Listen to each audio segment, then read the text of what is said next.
And welcome to episode 49 of Parenting Autism. My name is Sandy Coulter. I am joined today by my hubby, Chris. Hello. And we are here just to share a little more about our autism journey with our son, Bryce, who is 6 and about to turn 7 in a few weeks. And he was diagnosed at 2.5. So we've been on this journey for a little while.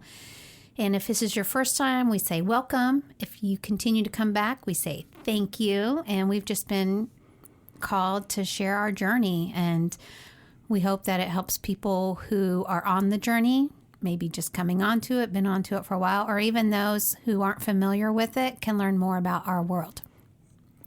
That's it in a nutshell. Mm-hmm. So we come on here and we recap, what's kind of going on with headlines in our home. And we have some headlines that's been going on the past couple of weeks, yes? I think we have a whole newspaper. It does feel like it. I will say that it's been a rough couple of weeks. And I don't usually say that. I'm a positive person. I'm always trying to squeeze a lot of lemonade out of lemons. But my body tells me what my mind won't accept. And I have been having some health problems because I internalize it. And there's just been so much going on the past couple weeks that it has made me sick. So anyway, I said we were ready for a podcast because it does help me to get this out. And then hopefully that will help my body and my mind and my soul feel better.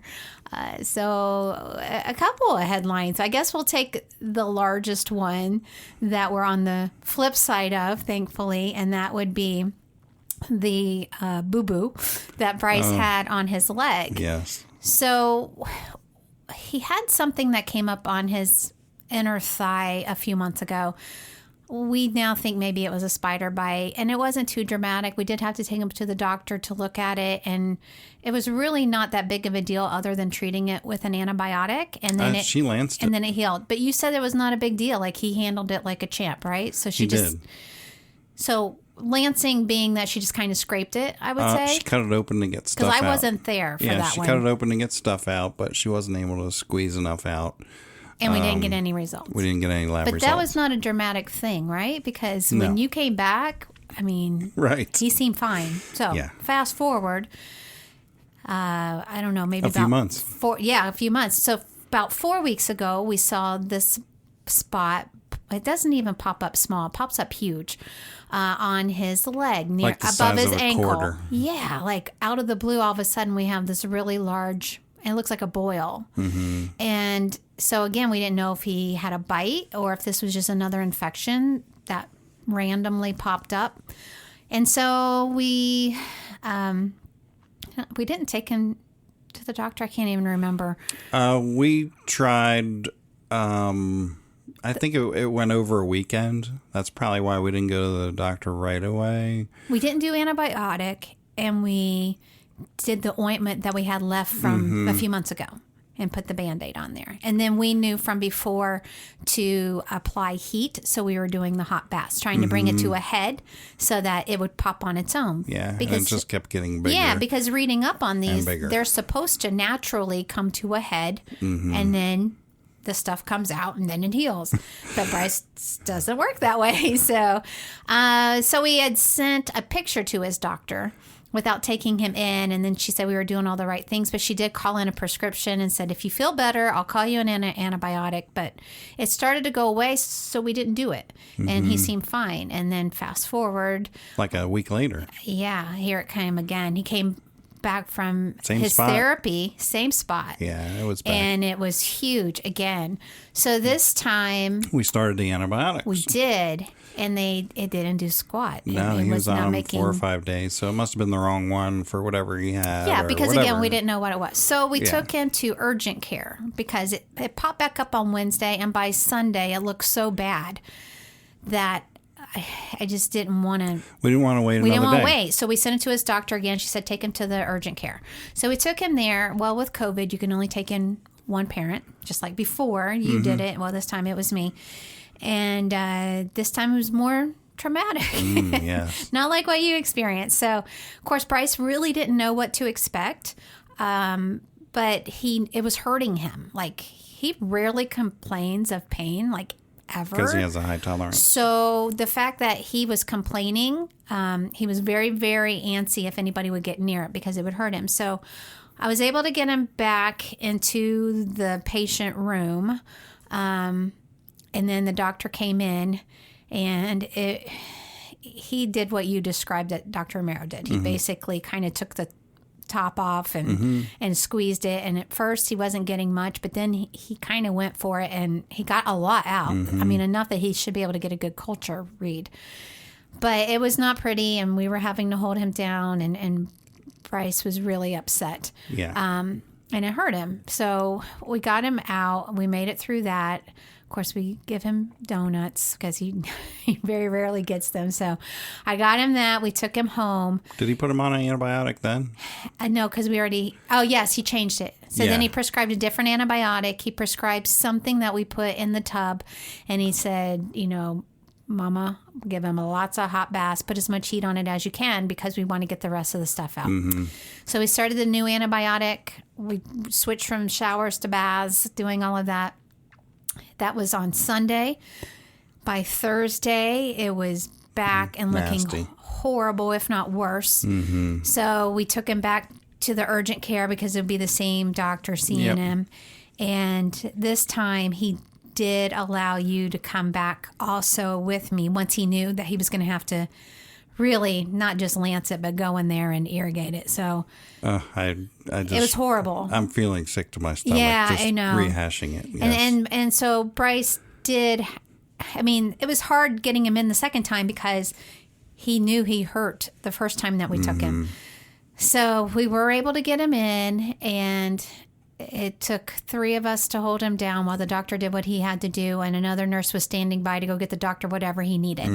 While Bryce screamed at the top of his lungs. So it was very traumatic for everybody. Yeah. But what I want to point out about this without going into disgusting details is how Bryce handled it afterwards. It was like as soon as it was done, and we kept explaining to him, this is to help you. The doctor's going to help you feel better. This will help you feel better. It's going to hurt, but then you'll feel better.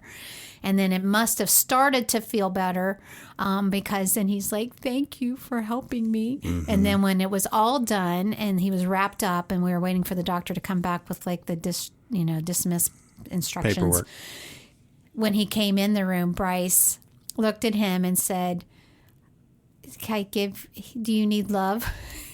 I'll fill your love tank. And the doctor didn't know what he meant, but Bryce wanted to give him a hug and thank him. And you know what? That doctor needed some love because it was very traumatic for him to work on Bryce as well. Yeah. So that was crazy. We went back 2 days later. That was last weekend. You took him.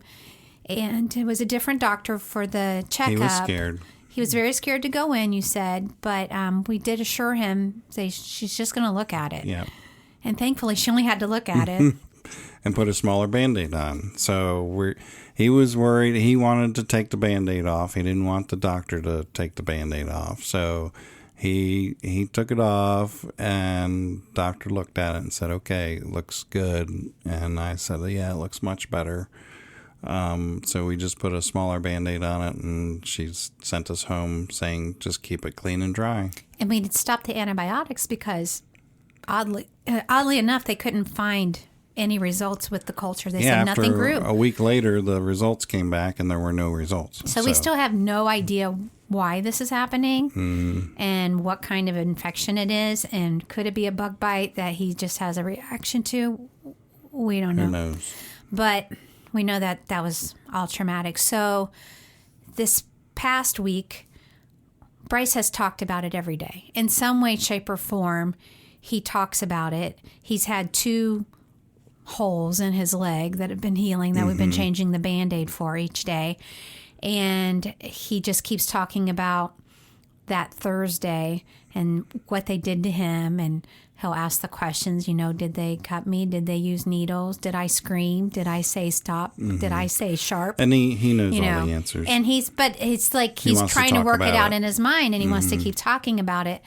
So I had this idea that we should let Bryce have some control in this situation, and let's do something kind for the doctor and the staff, and also make a positive experience for Bryce going to the doctor's office. So we baked some home-baked cookies, and we had write a thank you note, and Bryce signed his name to it.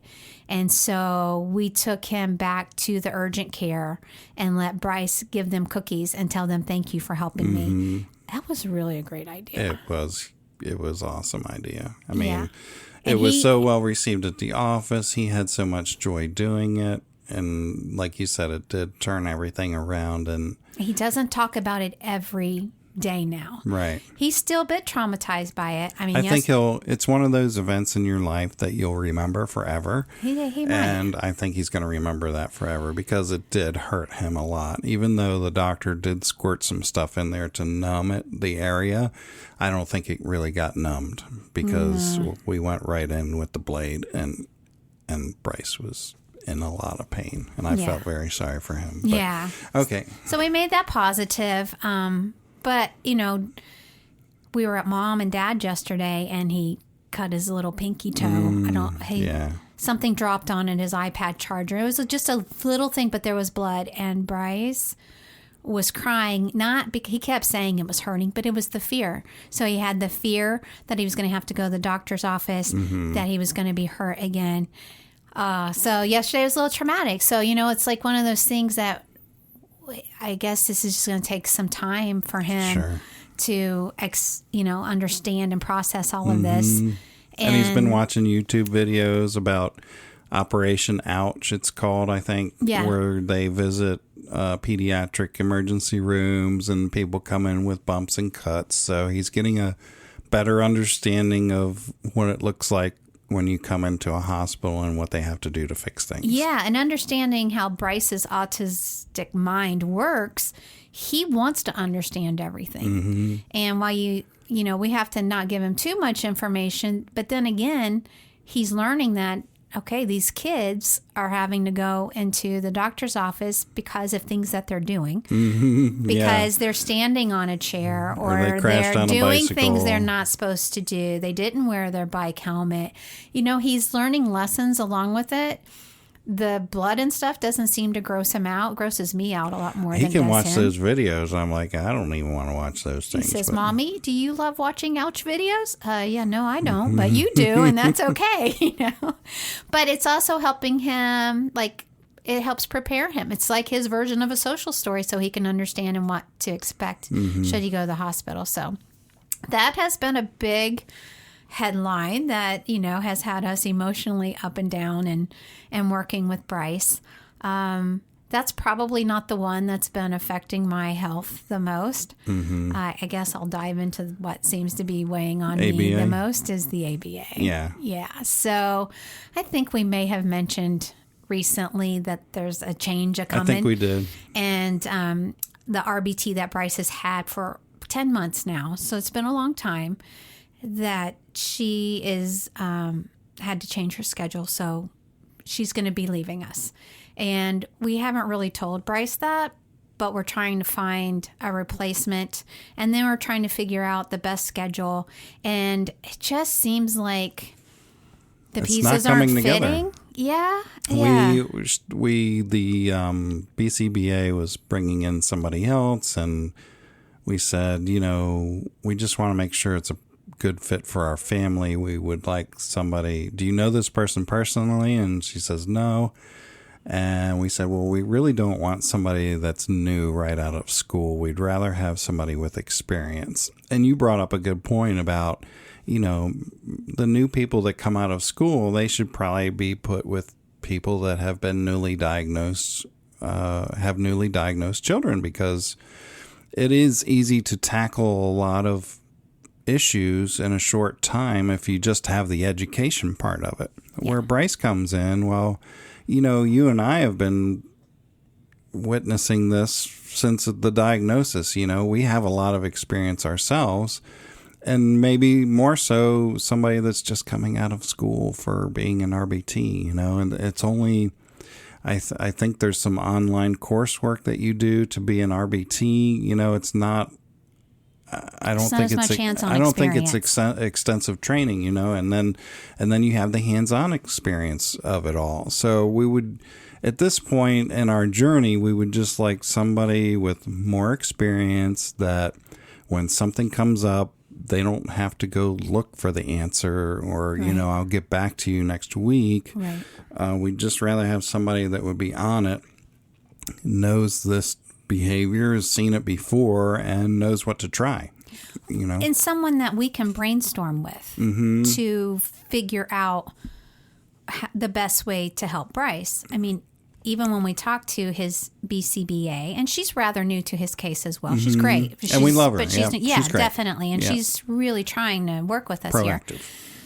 Here. But she agreed, with Bryce's situation, you need to be on your A game. Because he can try to outsmart you.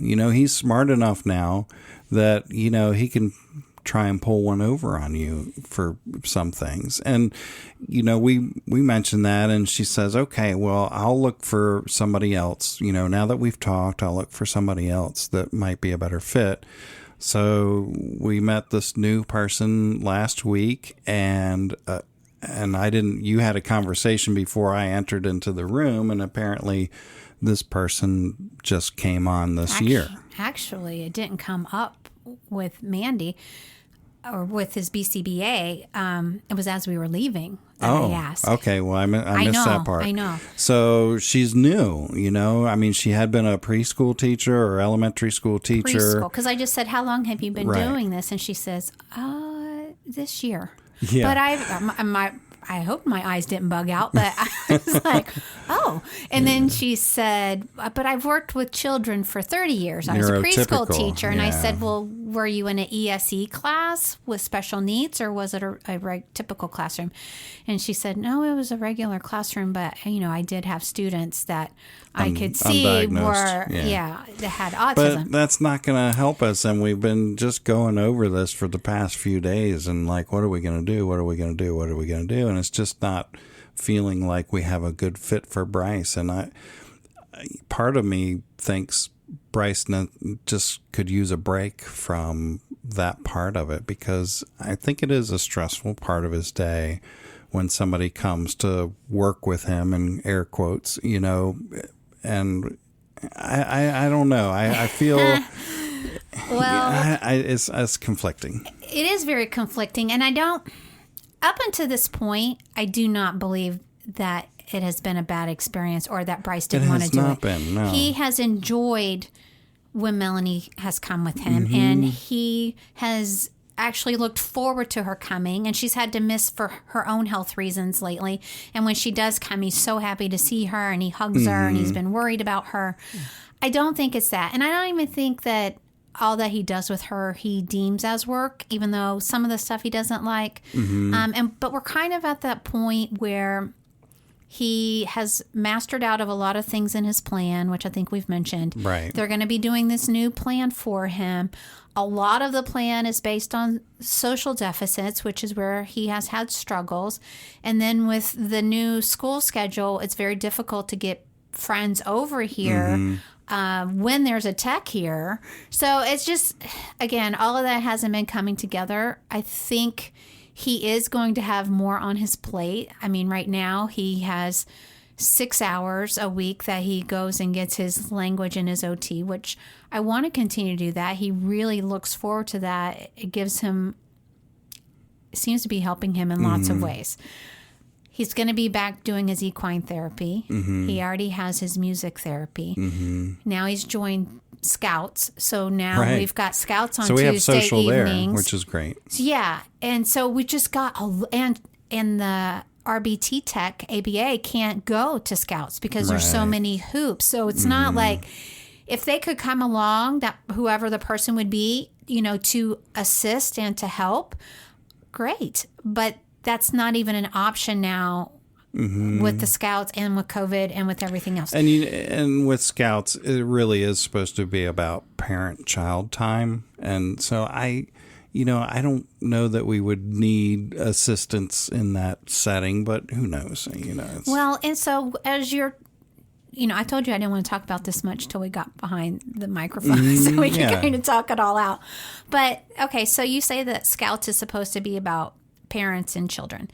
And I also think that ABA, their goal, as explained to us when Bryce was 2, is that they're really here to train the parents to work with the child because they are only with that child 15 to 20 hours a week, unless you're in those early stages and they do 40 hours. Right. But we're way past that.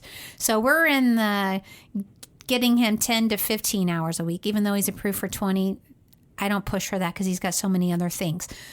But we're with him all those other hours, 100 plus other hours. So we need to know what to do. The whole purpose, I think, that we have ABA is so that we have that support group and that support help and tools that maybe we otherwise wouldn't have to help Bryce with behaviors that we keep stumbling upon. Like the visual schedule. You took the reins once they showed you what to do because they gave you the little small version and we're like, that's not enough. And then you took the initiative to create a large board for his visual schedule with a lot more squares, and we have our own laminator and, we had those tools. Sometimes we just need that direction. Right. Like I have asked for scripts so that Bryce can learn how to talk back and forth with friends because he doesn't know how to volley a conversation back and forth. So even if it's like a play and friend has a line and then Bryce has a line, but then I said to you, why don't they find me something? I mean, I want to use the resources that we have instead of me going all over the internet and trying to find them when that's their field. They probably already have something. And she even said to me, I have tons of resources for that. I'm like, great. That's what I'm looking for from ABA and to help him. And then probably in addition to making this change and this decision, and it's a big decision, do we keep ABA for now or do we take a break? And we're getting ready to go on a big vacation, so we're going to have a long break actually. But, kind of where we're at with that, well, now we've had these self-injurious behaviors popping up. The SIBs, as they call it. Now, Melanie's like, that's an SIB. I'm like, she goes, you know what that is, right? I'm like, no, I don't know what an SIB is. And she's like, that's a self-injurious behavior. I'm like, oh, yeah, okay, well, now that you say that, I get it. So we haven't talked about it much on here, but it's showed itself a few more times in the past couple weeks.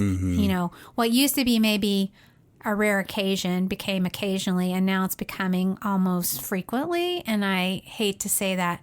And then we're trying to figure out, is this just for attention or is there more to it? And I really do think, do you agree it's for attention for the most part?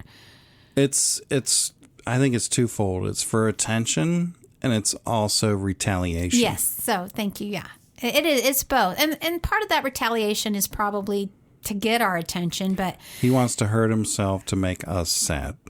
Yes, because we've made him sad by taking away a preferred activity. Or, trying to. And it's not just his iPad, because we're like looking at the pattern. Okay, when it happened this time, we took the iPad away because he was dropping it, and he was dropping it because he was frustrated because an ad popped up. Okay, and that's a repeat issue that we're trying to help him work through and give him tools how to handle that better. Okay, thinking he needs a break anyway. Another time it was because he was in the bathtub and he didn't want to get out of the bathtub, and he was probably not wanting to get out of the tub because he didn't want to do whatever the next thing on the list was. So his preferred activity was to stay in the tub. I mean, this is the things I lay in bed and think about over and over in my head. Like, why did that happen? And what preceded that? And what made him trigger? What made him splash you with water? Because that's not his typical behavior. But I think you might have pulled up the drain to let out the water to move him along.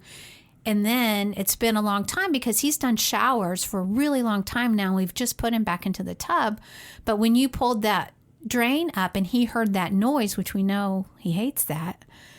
Well, but we forgot that he hates that because we haven't given him that. Maybe that's why he splashed you. I wasn't in there, so I don't know what came first, the chicken or the egg. Well, but it was all not good. Yeah, here's the deal is, for whatever reason, back in the bath days, he didn't want to be in the bathroom as the last of the water went down the drain. Because he didn't like to hear that. Because it made a noise at the end. Mm-hmm. So I believe when I went in there and told him that he needed to get out, and I gave him plenty of warnings and all this stuff. So of course. I go in there and pull the plug. It wasn't about the noise. It was about the imminent situation of him having to get out of the tub. That's what it was, because it was nowhere near being all drained out. So that wasn't it. Or he could have known that it was going to get to that noise. I don't know. But he was upset. But I think it's because you were moving him along. Back when we took baths, I always pulled the plug. Okay? It was no different. That was no issue. That was no different than any other time. He would always have that time to get out of the bathroom before the end of the tub drained. So that was not it. Yeah. I don't know. It was bad. And so anyway. So what are we going to do? About what? ABA. Well, no, I want to finish discussing these behaviors because I think that's what we share. Maybe somebody else is running into this. Because if they're wondering what is a self-injurious behavior, what is Bryce doing? Yeah, well, he's pushing his eyeballs in. He's trying to poke his eyes. Yeah. So he's throwing himself on the couch or on the floor, trying to injure himself. And so here's what, I mean, and we've had a lot of discussion with the ABA team, both of them, about this. And they both got to witness it. On Thursday, he pulled a tantrum when Melanie came. Oh, well, he was in the middle of it when she arrived. Mm-hmm. And then he did another one when Amanda came. So, that was a very stressful day. And I don't know, we're trying to figure out why are these behaviors coming out more? Does he sense that there's a change? He's pretty smart. He probably on some level does, even though we've kind of asked him without coming right out and telling him yet, because we didn't want to tell him Melanie's not coming until we know when she's not coming. Right. But my concern with the whole injurious behavior thing is, okay, so he takes his finger and he tries to, well, he doesn't even try. He pokes his eye. But I don't think he's really trying to hurt himself. He is pressing it, but the problem is he presses it too hard because I'm textbook ignoring the behavior. I'm in air quotes here, which we've talked about this before. So I'm ignoring that behavior, but trying to keep an eye on him. I'm working a puzzle, right? He's right beside me. He's already upset about something. And then I heard him go, ouch. And that's because he seriously hurt himself because he poked his eye too hard. Well, an eye can be easily damaged, and that can, him not intending to hurt himself, he can still hurt himself. And in that same little episode, we were in his room and he went back and he put his head back on the carpet and he did it too hard and I heard a crack. I mean, it was like he hit that cement. We have tile floor. It hurt. And then he came up like, oh, and I'm like, that hurt you. I know it did. But, I knew he was doing that to get my attention. So I can't give it too much attention. It's like one of those kind of things. Like, what do you do? What should you do? Like, you have to keep them from harming themselves. Yeah, and that's what they've told us. So, like the bathtub, when he was sloshing himself in the tub and, I was afraid he was going to get injured, we were able to, it's not easy now because he's a lot bigger, but we got him out and removed him from the room, removed him from the situation. He did the eye thing, I think in the tub. I think he did the eye thing another time. But in the bedroom that night, when he hit his head and then he was doing his eye and I wasn't giving him the reactions that he was looking for, was still working on the puzzle and talking about the puzzle. Then he went to, if I get lost, will you be sad? Which means if he leaves us or runs away. And he's talking about running away when he was at the doctor's office. So he knows that concept of run away. So then he said, if I run away, will you be sad? If I go out the front door and run down the street will you and be get lost, will you be sad? Yeah, he's like, keep asking it. So I don't want to say yes because at that moment he wants me to be sad. But it disturbs me that he's thinking so much more about, well, if she's not reacting to that, what can I do next to make her sad? He knows knives cut. He has even said to me, will you cut me with the knife? You know, and again, he knows what he's saying, but he doesn't understand what he's saying, you know, like the harm that can come from that. So that, I think, is really what is making me sick. So now compound on top of that, we're considering stopping ABA behaviors because none of this is falling into place. Would that be foolish to stop having help when your son is displaying these type of symptoms? Or do we just keep seeking alternative help, you know, and reach out to our friends in the community, you know, autism community that do have some input for us? I think that's where I'm just kind of torn. Do you know what I'm saying? Mm-hmm. Yeah. I mean, it's a tough decision. I think I'm exhausted just thinking about it, really. I mean, I know. I see your face. You don't know what the future holds. But we have to talk about it. Well, yeah, we're talking about it. I mean, my take is we go back to the BCBA and we say, hey, look, I mean, our schedule's kind of crazy as it is. It's partially our fault because our schedule's so tight. But, you know, do you have somebody with more experience that's available? And maybe we let that make the decision. And if she says, no, I really don't, then you know what? Let's just take a break for a while, maybe to the end of the year or something, or a month or two, and then either try going back with this company or switch companies that might have, you know, a more experienced person that might be available. That's kind of where I'm at. You know, if you know, you can't push God. If it's not coming easily, you have to ask God why. I know. You know? I do. So you can't push your own agenda. We have to let God lead us. I agree with that. And I do, and I had said to you, you know, I'm not going to try to force the issue. If it's working, great. And I think our request was first if we could have somebody in the evening. So we kind of narrowed it down. Mm-hmm. But then it's been we have things in our evenings now where maybe we didn't for a long time. Right. But now we do. I mean, you have scouts with Bryce. I mean, I may be going too, but he has scouts.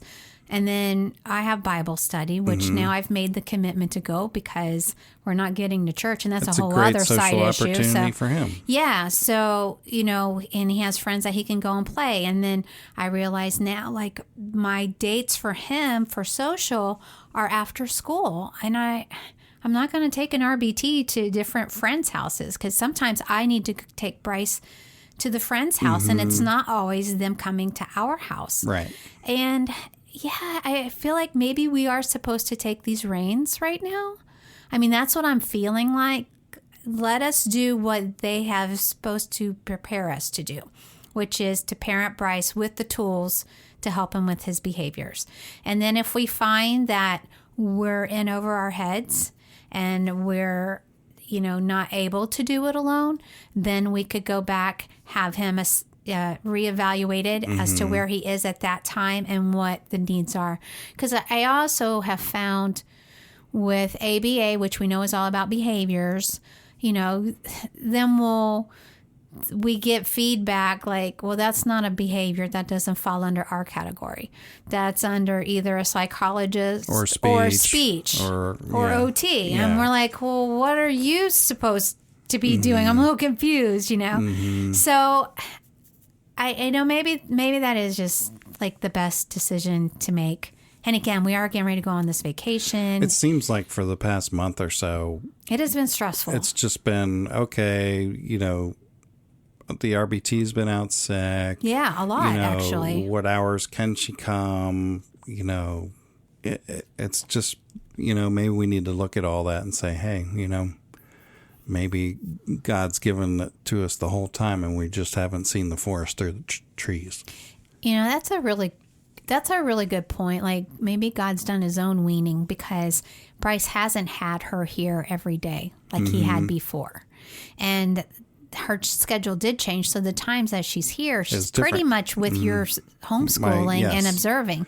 So A he lot of hasn't it even had the overlaps. one-on-one Right. work. Right. You know, I mean, and I am glad that we've had them recently, because with all of these self-injurious behaviors and stuff, really we're just like brainstorming with them, and we're saying, okay, so what should we do here now? And I think we kind of know the answers. We're just looking to see if they're going to give us that, okay, Right. we didn't know that part, but we knew everything else. I think we have enough people in our circle that we can reach out to if something becomes serious, I do too. and that we would be okay.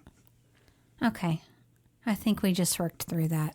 I think we did, and that's why we're a team. I know.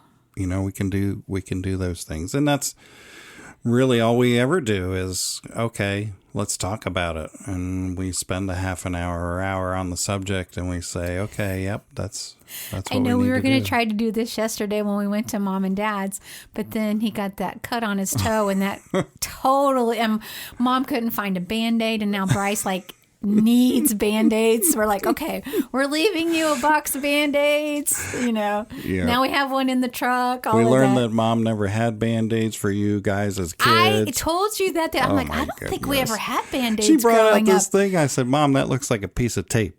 She's like, oh, just put it on there. It'll so I work. put it on there, and Bryce's like, it's hurting me. It's hurting me. Get it off. So don't use Scotch tape for Band-Aids. It wasn't Scotch tape, but it did look like masking tape. I don't know what it was. Mom, did we have Band-Aids when I was growing up? Because I told Chris the other day, my first memory of a Band-Aid was when I was staying the night at somebody else's house. I don't think we had any. She goes, no, we probably didn't. But my mom was raised in the hills of Kentucky, and trust me, they did not have Band-Aids. Right. So they were MacGyvers. and that's what Yes. she's always done. So, you know, but Bryce lives in a whole new world, and he expects We have Band-Aids. Band-Aids, So, yes. Anyway.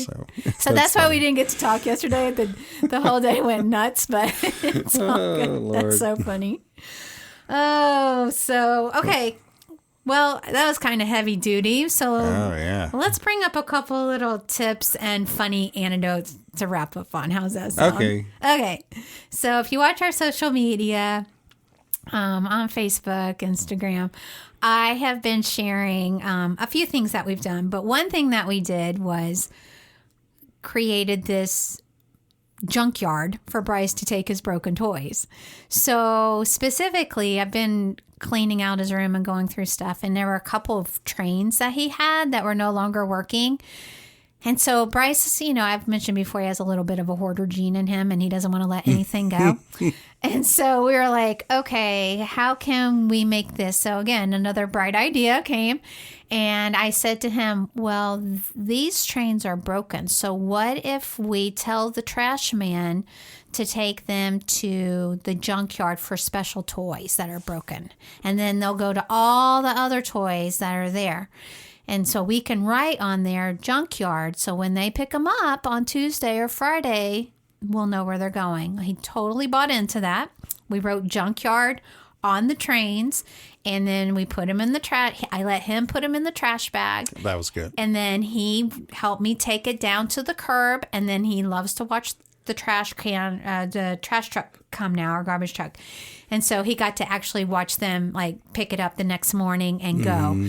And it's cute. And so now my mom had a broken toy there that wasn't working. He goes, Mama needs to put it in the junkyard. I said, yeah, she does, you know. So he has that concept now, and it gives him closure.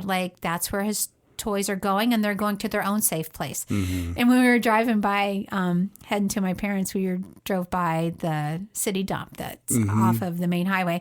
And so you said, oh, there's the dump, Bryce. That's where they take all the trash. And he goes, oh, the junkyard?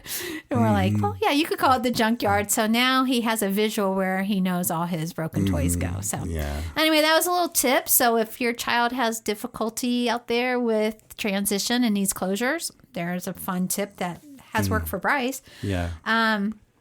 Another thing I jotted down, you and I, we jot these things down during the week. It's like, oh, write that down, because we won't remember because we're old and my brain cells are gone.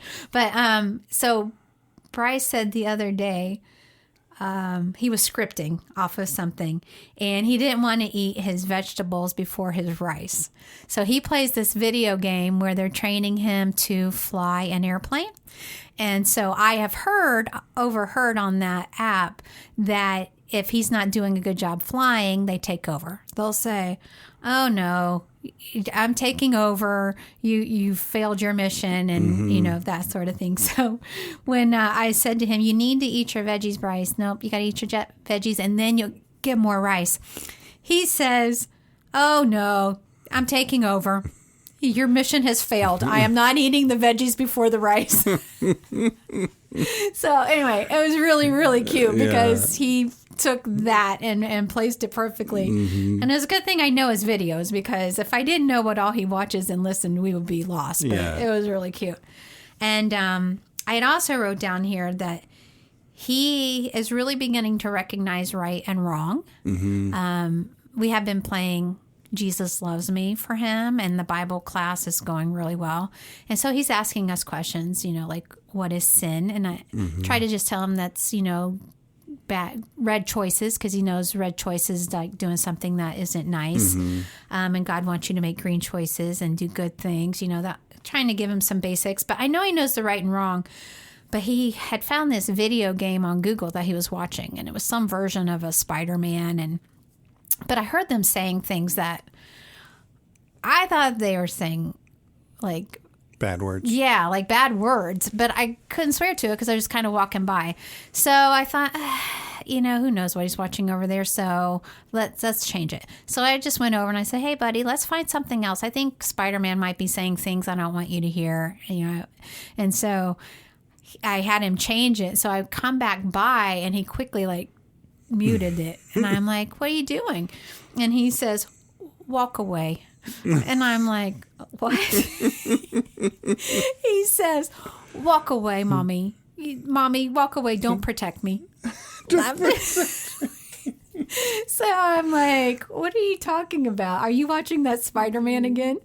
And then that's what he was referring to. But it was funny because earlier when I was telling him I wanted to change it, and he's like, "Why?" And I said, "Well, because they're saying words you're not supposed to, and, it's my job to protect you." So that's what he says, "Walk away, don't protect me." Yeah. But it's cute. But and you know what he else? does know these things, which is good. Yeah. Now that you say that,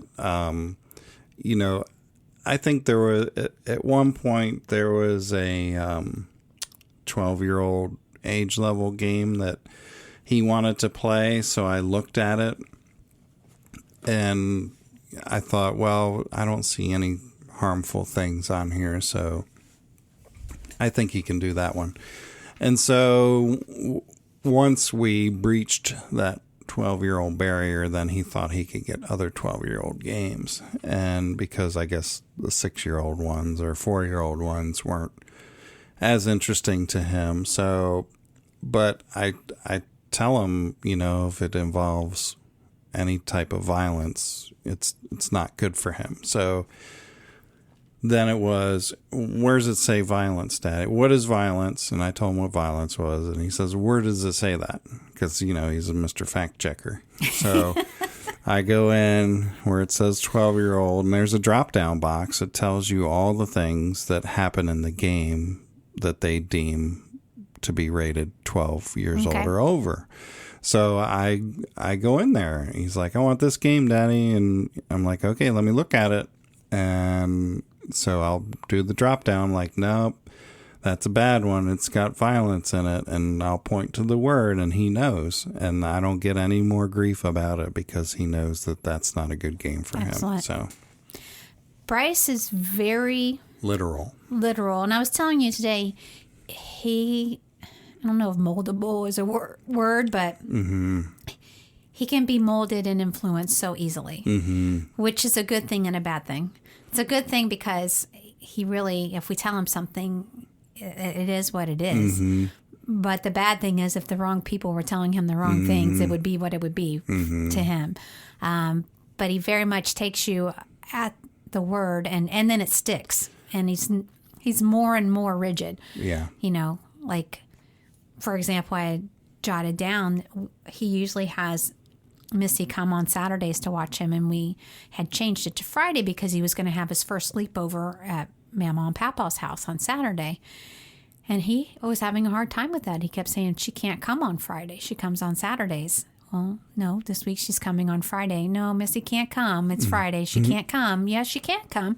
She's coming today. And then you're going to go to Mama and Papa's on Saturday. And now he thinks he goes to Mama and Papa's only to sleep over. So when we were going to go to their house yesterday, I can't go to Mama's because I want, it's only if I'm sleeping over. Now, he doesn't say it that clearly, but in his way of talking, we get out of, nope, I only go there when I sleep over. Yeah. So it's like, no. And I told you yesterday, we're going to push through this because he needs to understand that we can just visit them now. And it doesn't mean that he's going to sleep over. Right. Because he really did enjoy that. He did. Sleepover. He gets to go over again next weekend. So it's all good.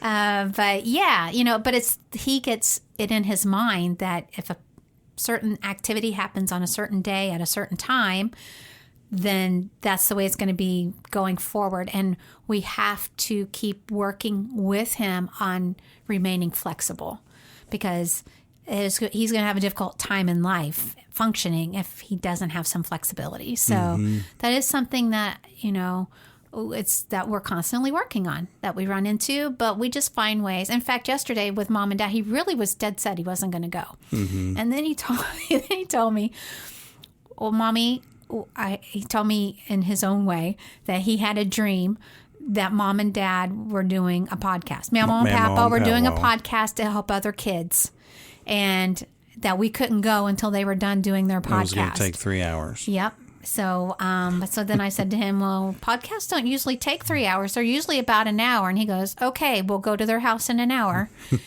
And that was around 1 o'clock. And when it was 2 o'clock and we were ready to go, he's like, okay, the podcast is over. We can go. Yeah. Like, that's just how his mind works. Had we tried to go any earlier than that, it wouldn't have worked. But I was happy that at least he was willing to go over there. Yeah. So, yeah, his mind, I'm telling you, it is all about the autism very unique, mind and how they see things. We have to just figure out how they react to things.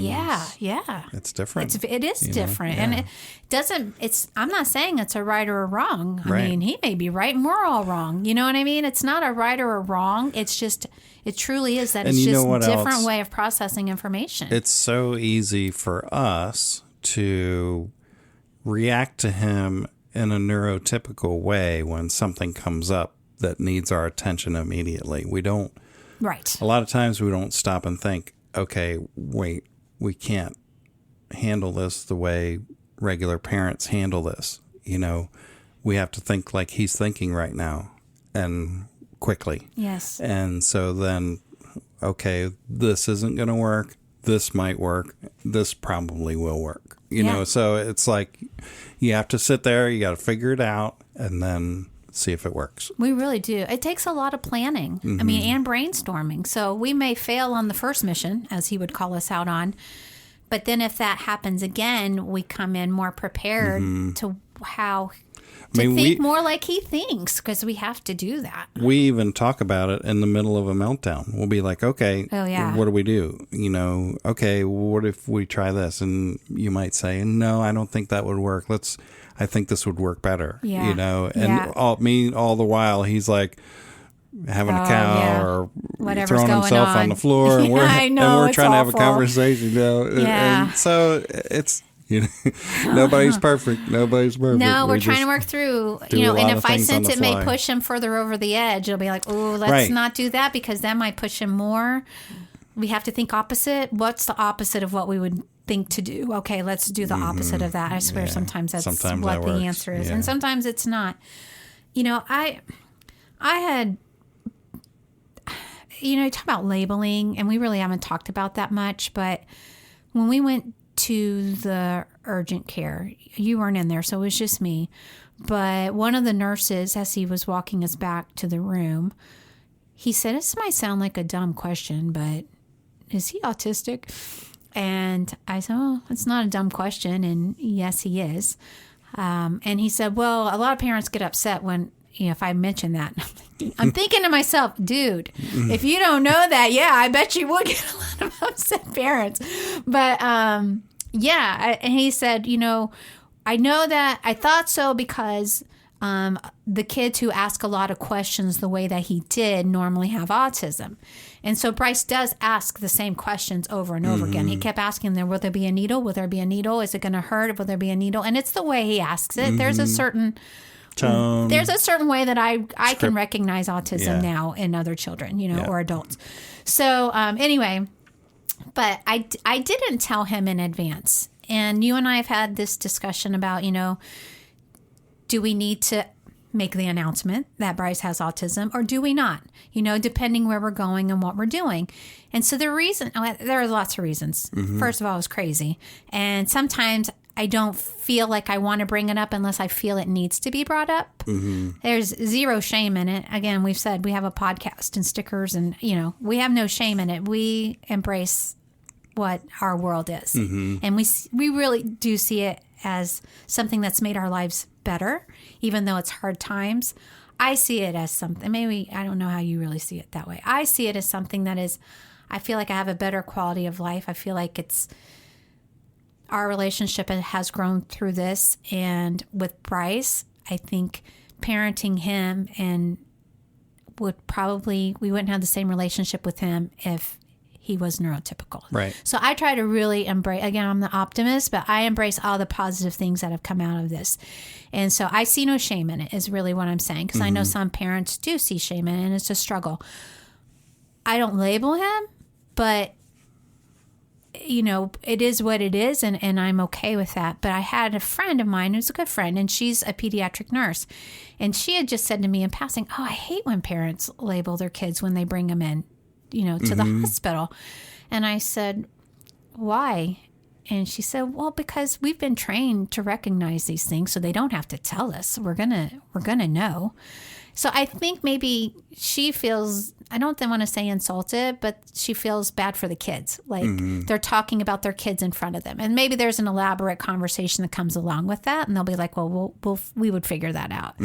So, Bryce definitely listens to every word that we say now, every conversation, and then he'll chime in and ask us what we're talking about or what does that mean that we're talking about.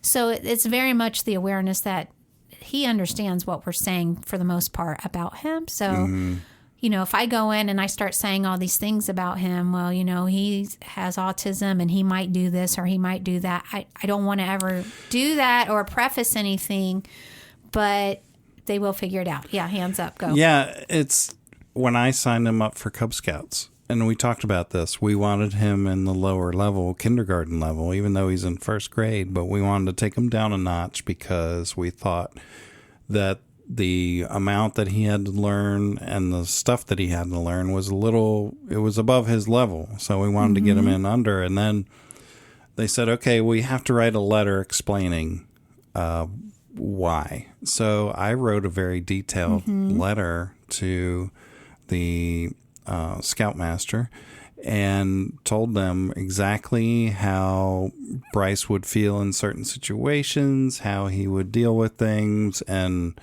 why we thought he wasn't a good fit for the Tigers.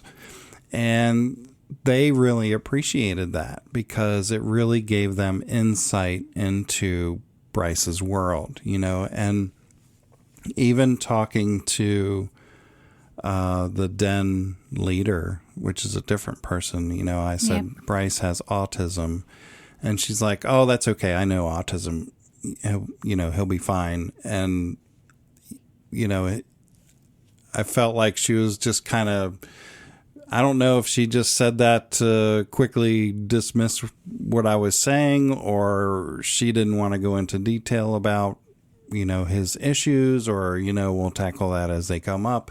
I don't know what her thinking was in it, but it came across to me like, oh yeah, it's no big deal, which is great. If it's no big deal to you, then that is great.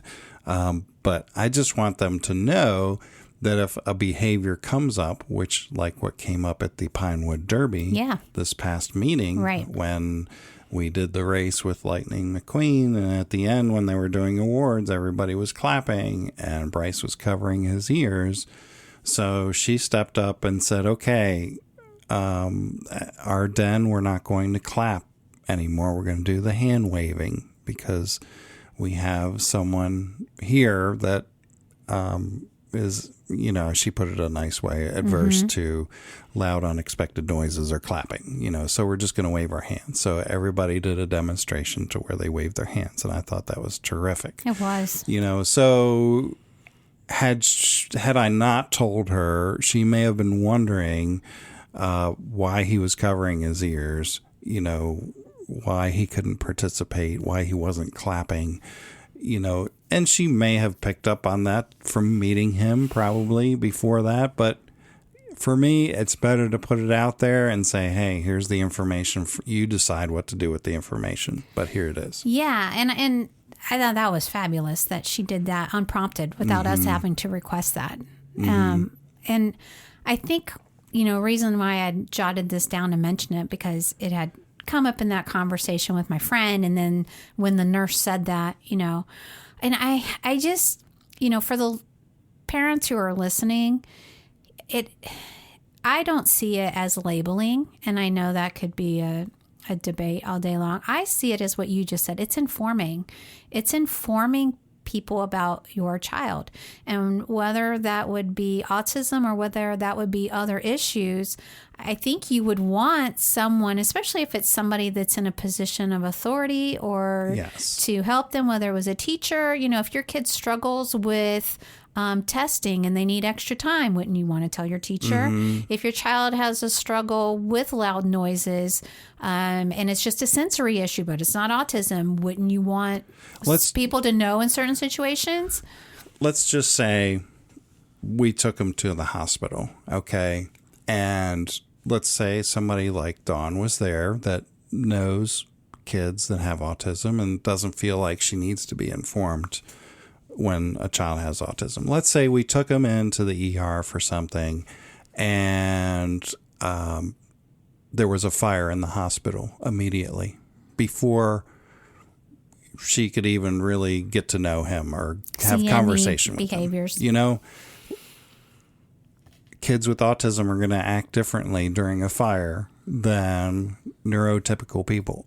So if an emergency comes up, you got to be prepared. I'm not saying, that's just, I know you're throwing an extreme out there. It's an extreme. But the more somebody is informed, who again is in a position of working with your child or helping your child, the more you can tell them, the better. Which I had explained to, my friend that we had his shirt, especially, I think it was like 3 years ago, because I saw a reminder video come up on Facebook.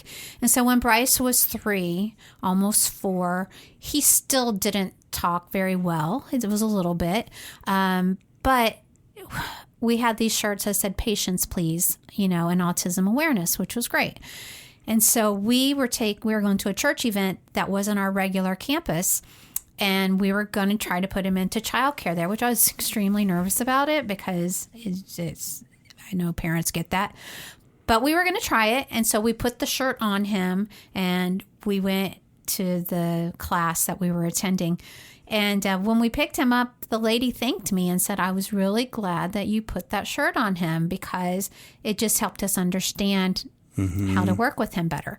And that's really the purpose why we had that, because it was a drop off where you didn't have time for a 10-minute conversation to explain your child, and we knew that.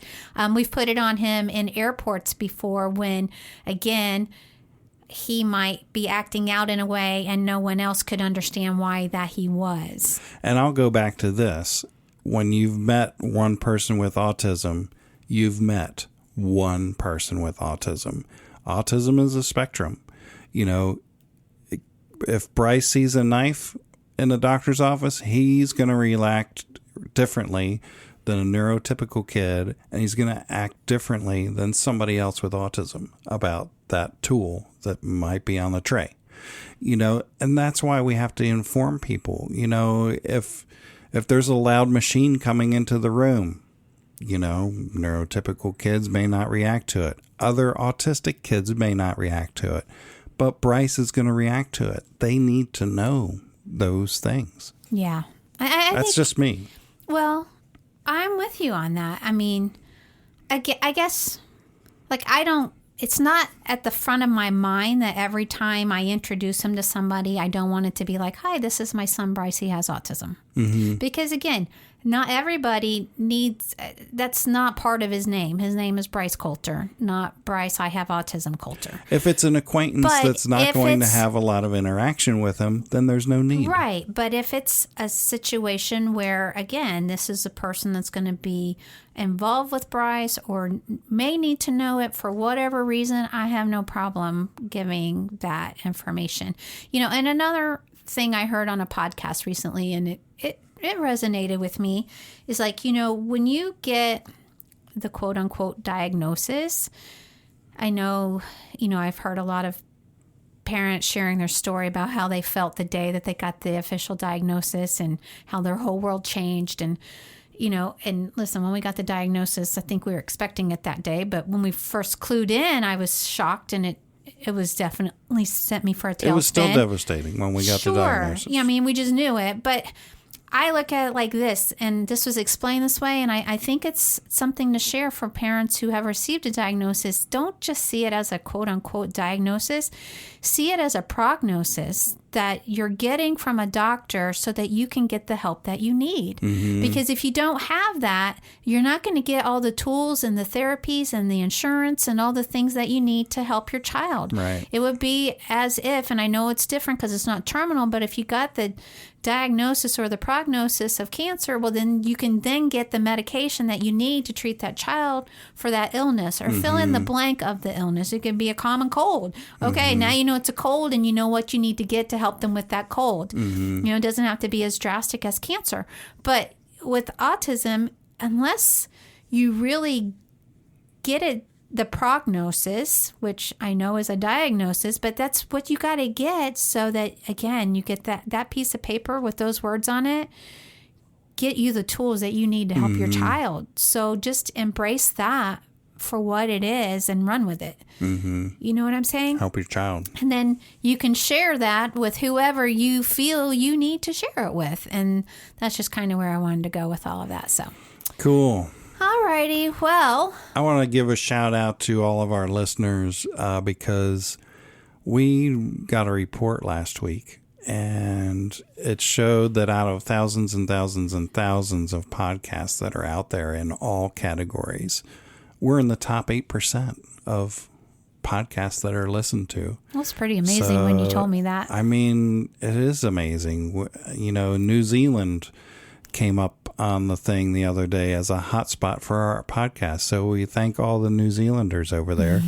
And it is worldwide. It's really incredible. It's really incredible. Well, it just makes my heart happy because I still feel alone on this journey at times. And I don't even always tell you about it because I don't like to go heavy.